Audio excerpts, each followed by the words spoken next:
करायला एकदम सोपी आणि चवीला एकदम टेस्टी अशी चिकन बिर्याणी आज मी तुमच्यासोबत शेअर करणार आहे। यासाठी मी घेतलेलं आहे अर्धा किलो चिकन।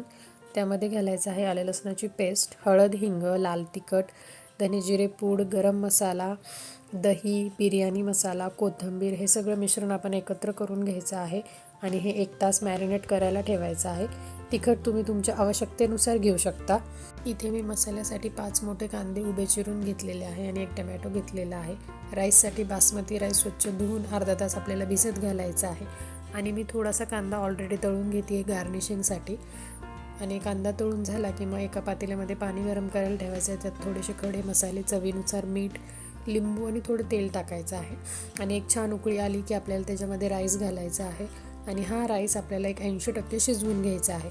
तर तुम्ही बघू शकता राईस छान शिजलेला आहे। आता आपण मसाला तयार करून घेऊया। यासाठी मी कुकरमध्ये गरम तेल केलेलं आहे आणि जो आपण कांदा चिरला होता तो टाकलेला आहे। त्याच्यामध्ये 2 हिरव्या मिरच्या, टोमॅटो टाकून छान आपल्याला मस्त परतून घ्यायचं आहे आणि जे आपलं मॅरिनेटेड चिकन आहे ते त्याच्यामध्ये आपण शिजवून घ्यायचं आहे आणि जास्त पाणी नाही घालायचं, अगदी थोडंसंच पाणी घालायचं आहे कारण ऑलरेडी चिकनला पाणी हे सुटलेलं असतं।